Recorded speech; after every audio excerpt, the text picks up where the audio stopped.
की मौशियत को भी इस्तेहकाम देगा। अगर तो 6 माह में इकॉनमी जो है वो दुरुस्त हो सकती हो तो फिर तो चलो कोई हर्ज नहीं है। 6 माह में और ख़राब हो जाएगी अगर इलेक्शन बर वक्त ना हो। मेरा ख्याल है कि सियासी जमातों पर पाबंदी लगनी भी नहीं चाहिए, और जो पाबंदी इससे पहले लगती रही है उसके कोई रिजल्ट नहीं आए।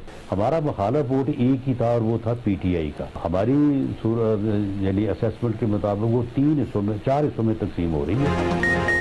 बर वक्त इलेक्शन ना हुए तो 6 माह में मईशत मजीद खराब होगी, मसाइल बढ़ेंगे। वज़ीर दाखिला राना सनाउल्लाह ने बर वक्त इलेक्शन को मसाइल के हल के लिए नागुज़ीर करार दे दिया।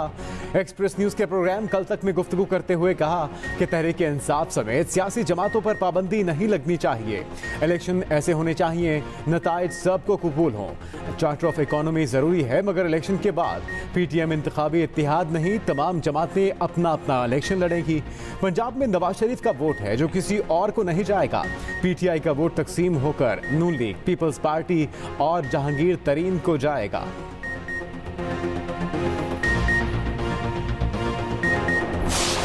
ये फैसले कोर्ट ने करने हैं, और अगर कोर्ट ये समझता है कि उसको पाबंदी हो जानी चाहिए तो खस कम जहां पाक। जब आप GSU पे हमला करेंगे और तो कमांडो के घर पे जाएंगे, किला बाला इस्लाम पे जाएंगे, तो फिर आर्मी एक्ट हरकत में आएगा, और वो भी एक एक्ट है और सभी कानून भी एक हैसियत है, तो ऐसा नहीं है। और फिर उसके खिलाफ अपील भी हो सकती है। जानबदारी का जो रवैया है उसको लोगों ने महसूस किया है। हम उनके खैरख्वाह हैं, तरफा नहीं है, लेकिन बहरहाल हमारे मुल्क का इदारा है। अगर उनकी किसी कारकर्दगी पर पब्लिक को एतराज़ होता है तो जमहूरियत में यही होता है कि आवाम अपनी राय देते हैं। इलेक्शन का फैसला मुशावरत और इत्तफाक़ राय से होगा। मुल्ला नफजुर रहमान ने PTM का प्लान बता दिया। कहा इलेक्शन का फैसला करने से पहले देखना होगा मुल्क को नए हंगामों की भेंट चढ़ाना है या मईशत को खड़ा करना है। तहरीक इंसाफ से मुज़ाकरात की सख्ती से तरदीद। कहा चेयरमैन PTI अपने आप से ही मुज़ाकरात करेंगे। एक सवाल के जवाब में बोले PTM इंतखाबी इत्तेहाद नहीं, इत्तेहादी जमातें ज़राई सतह पर सीट एडजस्टमेंट कर सकती हैं। मुल्ला नफजुर रहमान की वज़ीर आज़म शहबाज शरीफ से लाहौर में मुलाकात। मुल्क की सियासी सूरत हाल और बजट पर मुशावरत। महंगाई में कमी और बजट में अवामी रिलीफ पर तजावीज़ दी।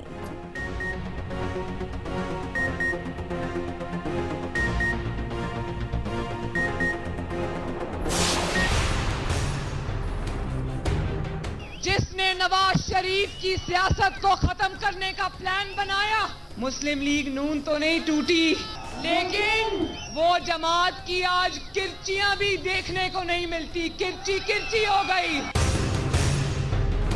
वो जो उसका वजीर आजम था आजाद कश्मीर का, वो ही खड़ा होकर गवाही दे रहा है। वो कहते हैं कि 9 मई का हमला इसी ने प्लान किया था। जिस बंकर में छुप के बैठा है, सुन ले, पाकिस्तानी कौम उसको कभी माफ नहीं करेगी। जो कहता था मैं अकेला ही काफी हूँ, आज अकेला बैठा रो रहा है। नायब सदर नून लीग मरियम नवाज के वार बाग आजाद कश्मीर में जलसे से खिताब में कहा कि नून लीग को तोड़ने का ख्वाब देखते थे, आज PTI किरची किरची हो गई। नवाज शरीफ को खत्म करने के दावे करने वाले कई आए कई गए। आजाद कश्मीर का इनका अपना वजीर आजम इनके खिलाफ गवाही दे रहा है। शोहदा की बेहुरमती करने वालों का एहतराम नहीं करेंगे, बंकर में छुपे शख्स को निशाने इबरत बनाएंगे। कौम तुम्हें कभी माफ नहीं करेगी।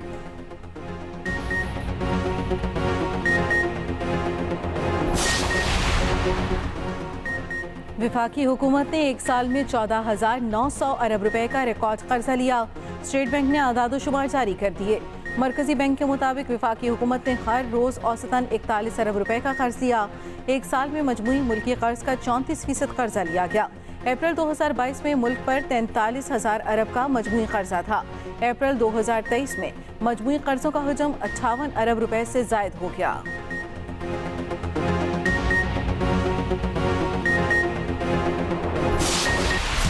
बजट में लग्जरी अशिया मजीद महंगी होंगी। $100 से जायद मालियत के मोबाइल फोन पर ड्यूटी बढ़ेगी। कॉस्मेटिक्स, चॉकलेट, दरामदी अशिया, जानवरों की खुराक पर टैक्स की शरह बढ़ाने की तजवीज़। इंपोर्टेड एनर्जी सेवर, बल्ब, फानूस और LED महंगी होंगी। इंपोर्टेड इलेक्ट्रॉनिक्स आइटम्स पर सेल्स टैक्स 25% बरकरार रहेगा। दरामदी मेकअप के सामान पर भी सेल्स टैक्स बरकरार रखा जाएगा।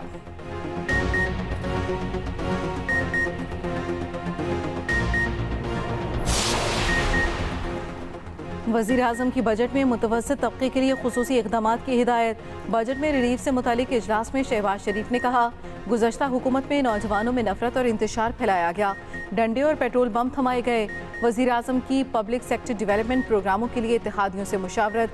शुरका से गुफ्तगू में शहबाज शरीफ ने कहा, आइंदा माली साल पाकिस्तान के लिए मुआशी तरक्की का साल होगा।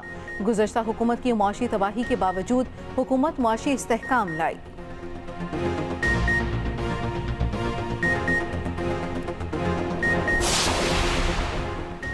वज़ीर आला बलूचिस्तान का आज इस्लामाबाद में होने वाले NEC इजलास में शिरकत न करने का ऐलान। कहा, सूबे से कोई मेंबर भी इजलास में शरीक नहीं होगा। वफाक ने यकीन दहानियों के बावजूद अब तक वादों पर अमल दरामद नहीं किया। वफाक का रवैया इंतहाई मायूस कुन है।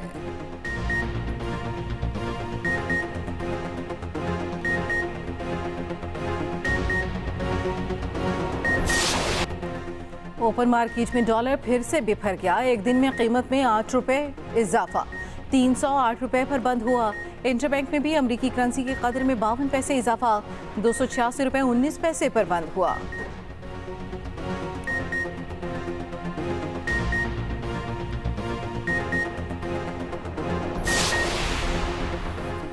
सुप्रीम कोर्ट माशी मामलात में मुदाखलत नहीं करेगी। माशी मामलात में हमारी महारत नहीं। चीफ जस्टिस के इलेक्ट्रिक की निजकारी से मुतल्लिक केस में रिमार्क्स। कहा, पार्लियामेंट ने आर्टिकल 184 की शिक सी से मुतल्लिक 2 कवानीन बनाए। दरख्वास्त गुजार चाहे तो पहले हाई कोर्ट से रुजू कर लें।